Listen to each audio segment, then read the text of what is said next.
You'll be very pleased to know that I'm a great believer in brevity. Just probably just as well, because it is the whole history of the world, at least, since the emergence of Homo sapiens in the fossil record anyway. And I've only got 20 minutes to do the job. But you may say, well, why should I worry? Because it's only one planet, and it's only one species. So 20 minutes really ought to be plenty, especially when you consider that anything can be done at any length. I learnt that from my children when they were very little. They used to play this game for long car journeys in which one boy would give the other the title of some great work of literature, and the other child had to summarize it in the style of a Hollywood shoutline. And I can still remember some of these, forays into brevity, such as Macbeth, which one of the boys summarized as, "He wanted to be king. She wanted him to be king even more." And the game culminated when they got to the Bible. And the summary was, "He chose his own people, but he died for all mankind." And it kind of saves you the trouble of reading the book. Well, I don't want to commit that bêtise today. I don't want to save you the trouble of reading the book. Matthew would be very annoyed with me if I did that. But I do want to try and summarize the history of the world with the utmost possible brevity. I always tell my students the story of Henry Kissinger when he was a professor at Harvard. You know the story? Stop me if you've heard it before. A graduate student stops Professor Kissinger in the corridor and says, "Excuse me, Professor, have you got any feedback for me on that paper that I wrote for you 3 weeks ago?" And Kissinger says, "Well, it seems all right." I can't do the accent properly. "It seems all right, but could you not make it shorter?" And the student says, "Well, if you think so, Professor, I'll do my best." He takes out 20%. 3 weeks later, same thing happens. Meets Kissinger in the corridor. "Any feedback for me? Could you not make it shorter?" And the student's very perplexed. He said, "Well, I did my best, but if I can still do more, I'll try," and takes out another 10%. 3 weeks later, the same thing happens. The student's really worried because the end of the semester is coming. He's concerned about his grade, and he says to Kissinger, "Have you got any feedback for me, Professor?" And Kissinger says, "Well, could you not make it shorter?" And the guy goes wild, he goes down on his knees, he rends his fleshy tears, he says, "No, I cannot make it any shorter." And Kissinger says, "Well, in that case, I will not read it." But we've all everybody in this room has had experience in higher education. We've all had to write, or in my case, read those bloody essays, from students. And we all know, that the ideal is to make them as short as possible because it saves the student work, and more importantly, from my perspective, it saves the professor, time reading them. But imagine what it would be like if you could do the history of the world in one word. It would have to be a kind of magic word, wouldn't it? It would have to be the academic equivalent of abracadabra or something of that sort. Well, that's what I'm going to do. I'm going to summarize the history of the world for you in one word. Or if I'm honest, it'll probably be two. But before I reveal my magic words, let me show you just a few images to illustrate what I think are the two main reasons why this magic trick is really magical, why it's really difficult to achieve a brief summation of the history of the world, why this project, what's to illustrate the history of the world project, was a difficult project. First of all, because of this. We're looking at a portrait, if you like, of Clio, literally the goddess, the muse of history, painted in 1775 by Francois Boucher, who knows the court painter of Louis XV, Madame de Pompadour's favorite painter. But before Madame de Pompadour discovered him, Boucher made his living illustrating pornographic books. And I think, you know, some of his technique in rendering the body beautiful is still visible in his portrait of Clio. But you can see how he represents her. She's got her trumpet, which is, you know, the traditional iconographic symbol of the muse of history, and her amanuensis here is, you know, writing the scroll of history before her very eyes, which are fixed on this, you know, remote horizon. And she's elevated above the earth. She's risen to the clouds where, you know, she's really got a kind of, well, literally you could say a bird's eye view of the world. And her gaze is fixed on infinity. But as well as the trumpet, she has a lyre, which is traditionally the iconographic appendage not of the goddess of history, but of poetry. And I think this is an allusion to Aristotle's famous dictum that poetry is superior to history because history deals with particulars, whereas poetry deals with universal truths. In other words, we're looking here at history as the Enlightenment conceived it, as a subject of universal range, raising really fundamental, universal moral questions. Whereas if we zoom ahead to 1929 and look at Chirico's portrait of the same goddess, in some ways, you know, she's got all the conventional attributes. She's got her classical garb, she's got her lyre, she's got her book, she's surrounded by classical. The only thing she hasn't got is a face. And the reason for that, of course, is we're now in 1929, we're in a world dominated by fascism and communism, by doctrines that history is not the product of individual agency, but of vast impersonal, you know, economic and racial forces. I mean, one could, you know, complement these images by choosing a recent one. This is 1974, and you can see that Clio is now, you know, back down on Earth, but she's a sort of bourgeois goddess. You know, she's given up her trumpet and her lyre, and she's got a bicycle, which is the ultimate symbol of the bourgeoisie. And she's looking down on history in the form of this rather elaborate sandcastle. But you can see that the tide is coming in, and history is just going to be swept away. And I think, I mean, I don't know this for certain, but I think the reason why the Puto, whom we saw earlier in the Boucher version, is now, you know, standing there on the beach, is that the artist is alluding to, this is a German artist, Rosa Maria Trockel, is alluding to Aristotle's vision, you know, his famous vision of I beg your pardon, St. Augustine. When he was writing his book on the Trinity, you know, he had this vision. He saw a little boy digging a hole in the sand on the beach, and he said to the little boy, "What are you digging that hole for?" And the little boy said, "I'm going to put the ocean in it." And Augustine said, "Don't be silly. You can't put the ocean in that hole." And the little boy said, "No more can you put the Trinity inside your head." So it's all about the incommensurability, the impossibility of writing history, and that's so, you know, you could say it's a sort of postmodern version. So you take all these images, and one could multiply them with many other examples together. You can see the first reason why it's very difficult to achieve a summation of the history of the world is that our understanding of it is always changing according to the cultural context. Yeah. And therefore, you know, we can't stand back and achieve a vision of it which is comprehensive and reliable. Now, the second reason why it's very difficult to do this is because of what I call the sort of the shortening of the longue durée, by which I mean, you know, I know, ladies and gentlemen, I'm very old, and as I look around the room, I can see that everybody here is much younger than I. But even so, you know, my lifetime is very short, you know, compared with the subspecie eternitatis.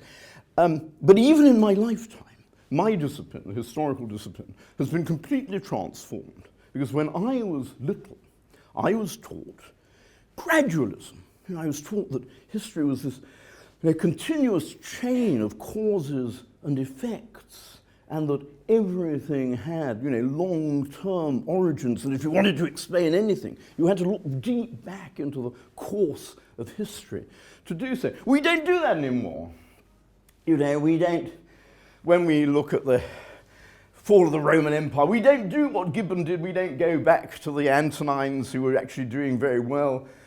Matthew will correct me if I'm wrong, because he publishes a lot of books about the fall of the Roman Empire. They all say now the same thing, which is, in order to understand this, you just have to look at the immediate circumstances of the late 4th and early 5th centuries and the barbarian invasions. And similarly, when we talk about the French Revolution, we no longer do what Tocqueville did when he wrote his great history of the French Revolution. We don't go back deep in the past to the reign of Louis XIV, when the French monarchy was actually doing rather well. We just explain it in terms of the financial crisis that overtook the French state in the 1780s. And this is the bloody English Civil War, which really annoyed me when I was a Spanish boy undergoing what you are pleased to call an education in this country. And every year, we had to go back to do the bloody English Civil War over and over again. And it was always the same story. It was always what is now called, the Whig interpretation of English history, in which these events like this had their origins deep in the Germanic woods amongst Anglo-Saxon ideas of liberty and constitutionalism and democracy, which eventually, came to fruition in the current Conservative Party leadership election. It's not true, and nobody believes that anymore. Every book on the English Civil War will now tell you, that its origins are to be found in the immediate crisis of the English state finances as a result of the Bishops' War of 1638 to 42. And my last example, famous example, if you're looking at this from an Oxford perspective particularly, example of the First World War, we no longer do what Albertini did when we try to explain the origins of the First World War. We don't go back to the diplomatic system of the 19th century, which actually was rather good on the whole at keeping the peace in Europe. We now explain the origins of the First World War in terms of the breakdown of that system in the few years preceding the event. And of course, I say it's a good example for Oxford because A.J.P. Taylor famously reduced this, to a study of the deficiencies in the railway timetables of August 1914. So that this gradualism, this longue durée, has vanished from historical analysis. And that also makes it very difficult to tell an overall story, because we no longer see history in terms of the long run. We see it in terms of sudden lurches and contingencies. And we do that, of course, because we're imitating similar changes that have overtaken the way scientists look at the cosmos in the same period, the period of my own lifetime, because we historians are always imitating the scientists. We're always afflicted by scientific penis envy because they get bigger research grants than we do. So we're always copying. So for these reasons, it's very hard to achieve a summation of the history of the world. Our understanding of that history is always changing according to the cultural context, and if we understand it in terms of sudden lurches, where do we get the overall story that we can summarize?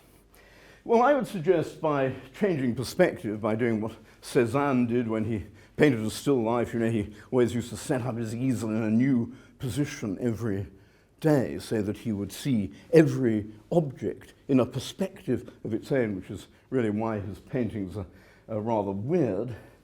Or we adopt, perspective of this sort. If you've been to Australia or Argentina, you're familiar with this sort of map in which they flatter themselves with their own importance.